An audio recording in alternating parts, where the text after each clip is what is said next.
It's a beautiful, beautiful day here in Connemara.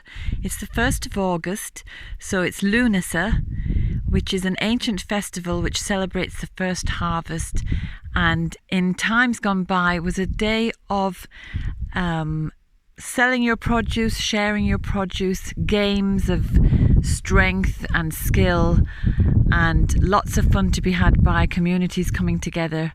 So it's a really lovely day to share things, and I just thought I'd share a view of my garden today because I've been away for a week, and during that time it was warm and damp, and I don't know, it's just gone berserk while I was away. Everything has grown amazingly, even down to the dandelions that were seeding themselves here. And these are potatoes that have grown from peelings, or I don't know what they've grown from, but the whole of this compost bin has been taken over, and outside the compost bin with potatoes. So you never know, I might even get a crop from those waste bits. So over here we've got a profusion of evening primrose all over the garden. You can see there straight ahead of me, both sides of the path, and over there.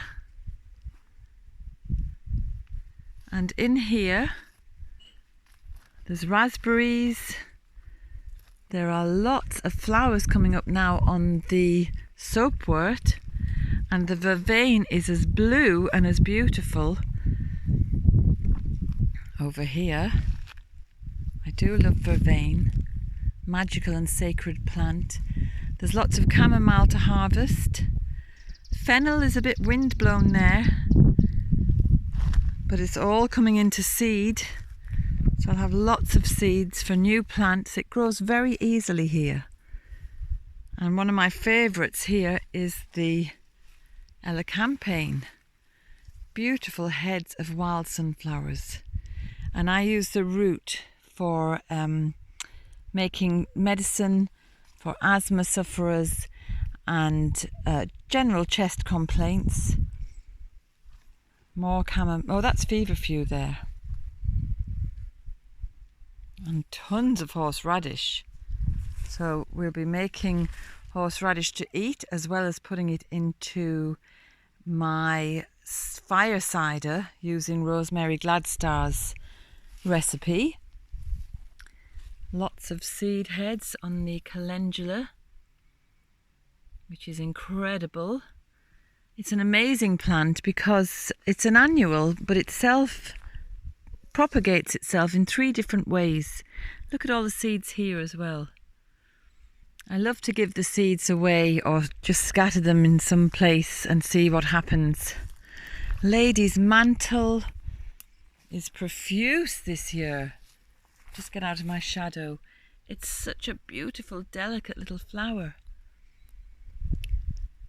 And the St. John's wort, I'm really pleased because I've already made tincture and oil, and there's just more and more flowers coming each day. So I'm going to get more of the St. John's wort. The mint has gone, oh, get out the shadow. The mint has gone into flower. It's such a beautiful sight. It's very soft and fluffy looking. And now I'm going to the polytunnel because, as I say, I've been away for a week and I just dread to think what's gone on in there. But first of all, I'm just going to bring you to our secret little terrace down here to look at this profusion of roses. These are wild roses. They've just come here themselves, and they're just, my God. They're like a waterfall cascading. And they're over here as well. This branch that they've put out, that wasn't here a week ago. And the heather there is so vibrant. It's as if this time of the year everything is putting on its best show before it finishes. Best of the colours, brightest of colours. There's a beautiful butterfly. Oops. And there's the honeysuckle, which has nearly taken over this alder tree, which has nearly doubled in size this year. It's unbelievable. The trees have grown so well. They must have just had optimum conditions this year, with it being warm and damp. And look at this Artemisia. Isn't that stunning? That's about 6 foot tall. It's a beautiful plant. So graceful and feminine. And if you look through there, I won't go through now because it'll be difficult to fight my way through, but you can just see the apples. Can you see apples on the apple tree? I don't know, can you see them? Anyway, so I'm going off to the polytunnel and we'll see what's happened there.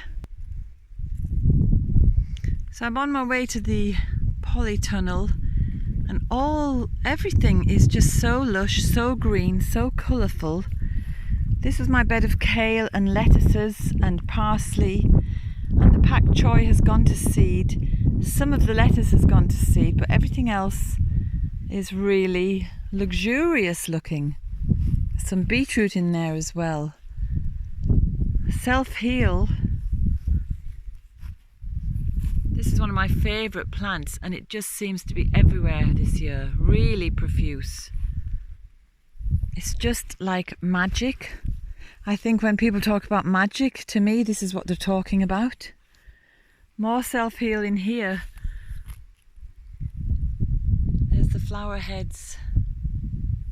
Oh, and there's some black-eyed Susans just appearing.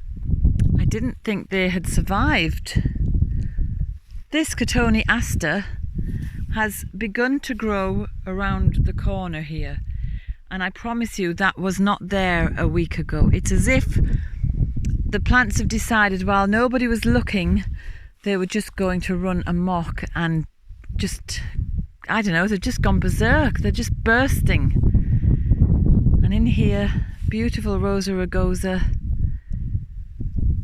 and other shrubs.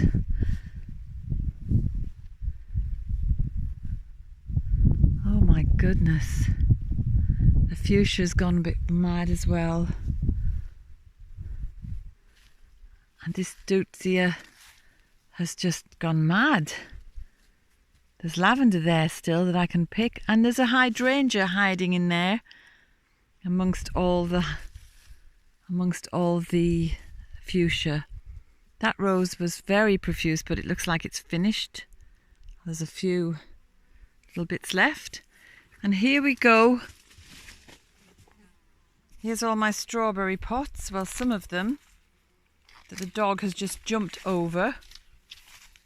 More here that are getting lost in the growth.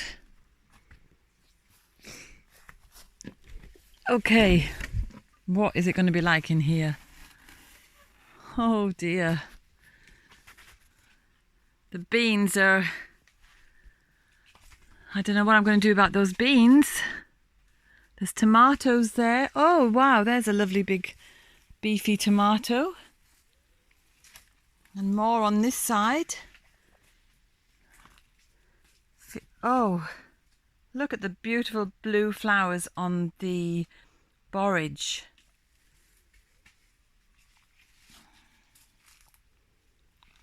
And over here, some things have gone because I've been away, but lots of things have pleasantly survived, I must say. I have to come in here now and do some watering. Wow. You can see if man disappeared from the face of the earth, look how everything would flourish. And I bet my grapes have all been eaten, because we seem to have some resident starlings here in the bay tree. They hide in there.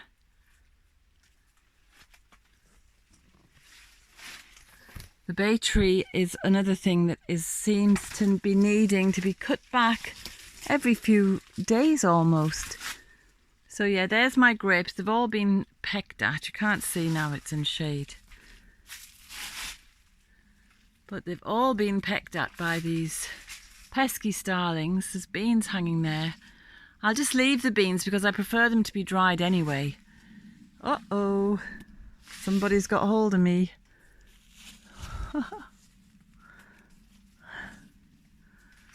Wow.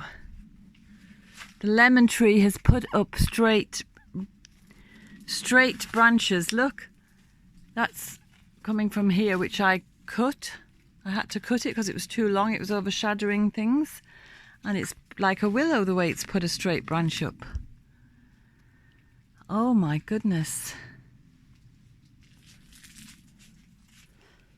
Wow. Beans absolutely love it in here. There's more borage. And there's the yarrow. Here's basil, which has gone into flower. So I'll get basil seed now from this. I think there's no stopping these beans. And passiflora, which has got itself everywhere. My goodness. I'll just get rid of this little fella. Come on. And there's his friend. You know, snails have a homing instinct. You've got to take them at least 2 miles, otherwise they just come back.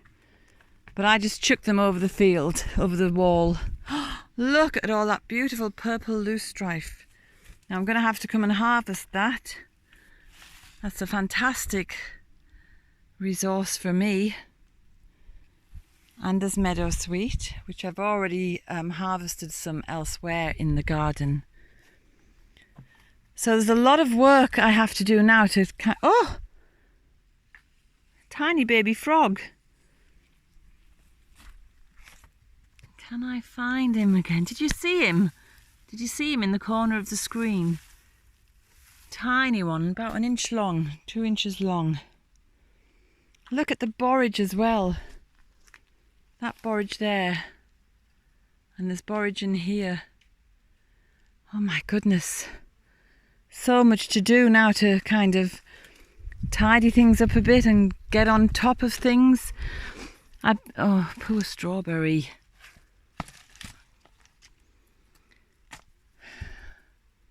I've been letting things kind of go wild this year because I'm trying to be more co-creative with nature.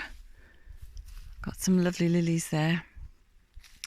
And not try to impose what I want onto the garden and leave it to see what happens.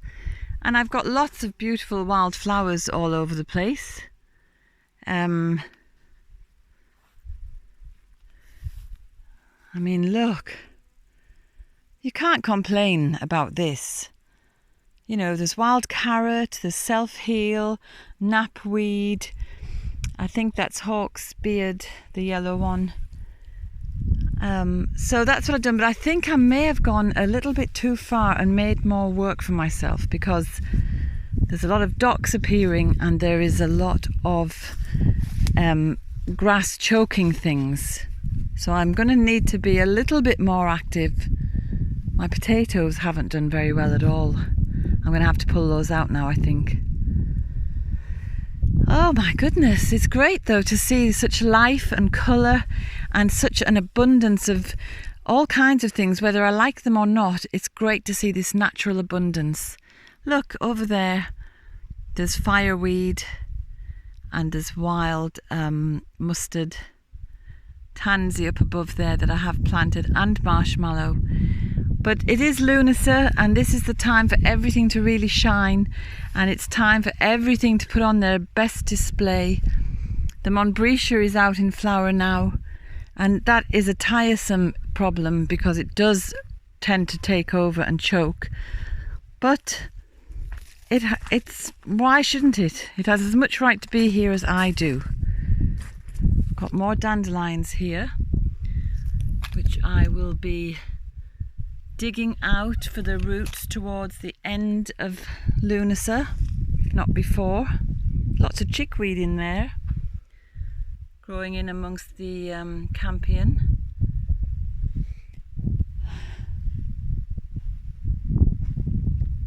And I'll just show you this because I think this is absolutely gorgeous. I love it. This is a spirea, but it puts out pink and white flowers. So it looks like, I don't know, something sweet and magical, something the fairies would love because it's pink and white, and you imagine little fairies just hovering around. And then I've got sorrel here, which is in flower, which is a beautiful reddish colour. And then I've got a little meadow here which has also gone crazy. I haven't trimmed or cut the grass in this meadow for at least 2 months or more, and it's just nearly knee high. And the willow just seems to love the heat, even though it's a watery plant. It loves heat as well. And down here, lots of the shrubs are in flower. The griselinia. The cramp bark has turned to fruit. So that's a great feast for the birds if they need it. Rowan tree has its lots of fruit on.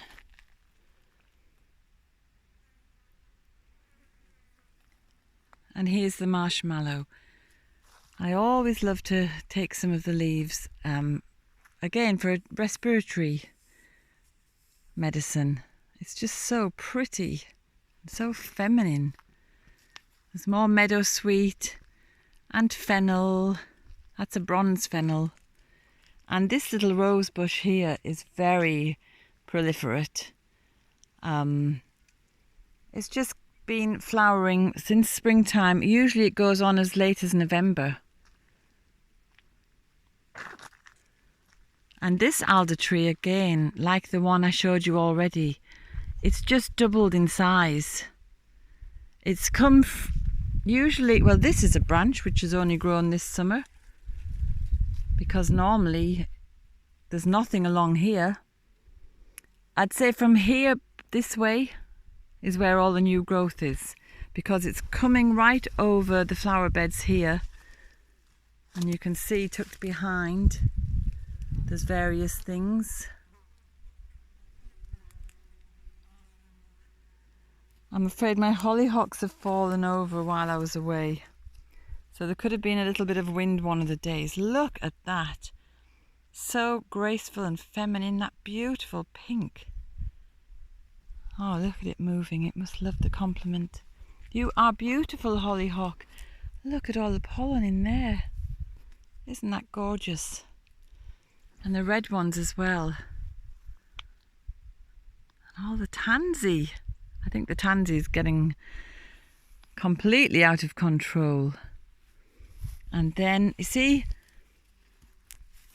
in here I've got a lovely new hydrangea, but everything else seems to have just gone a bit wild and it's difficult to see it. This is Jacob's ladder that my friend Colette gave me, and that's every year there's more of it as it comes back,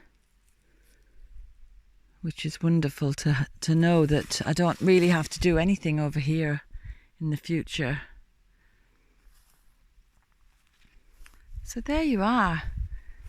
This is my garden at Lughnasadh, and it's really full of abundance. So I'm just very blessed, and I'm delighted to be able to show it to you on a lovely day. There's the mountains.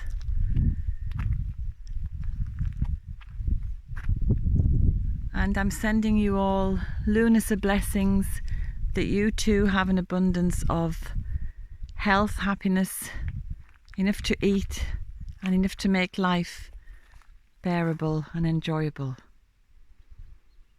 Blessings.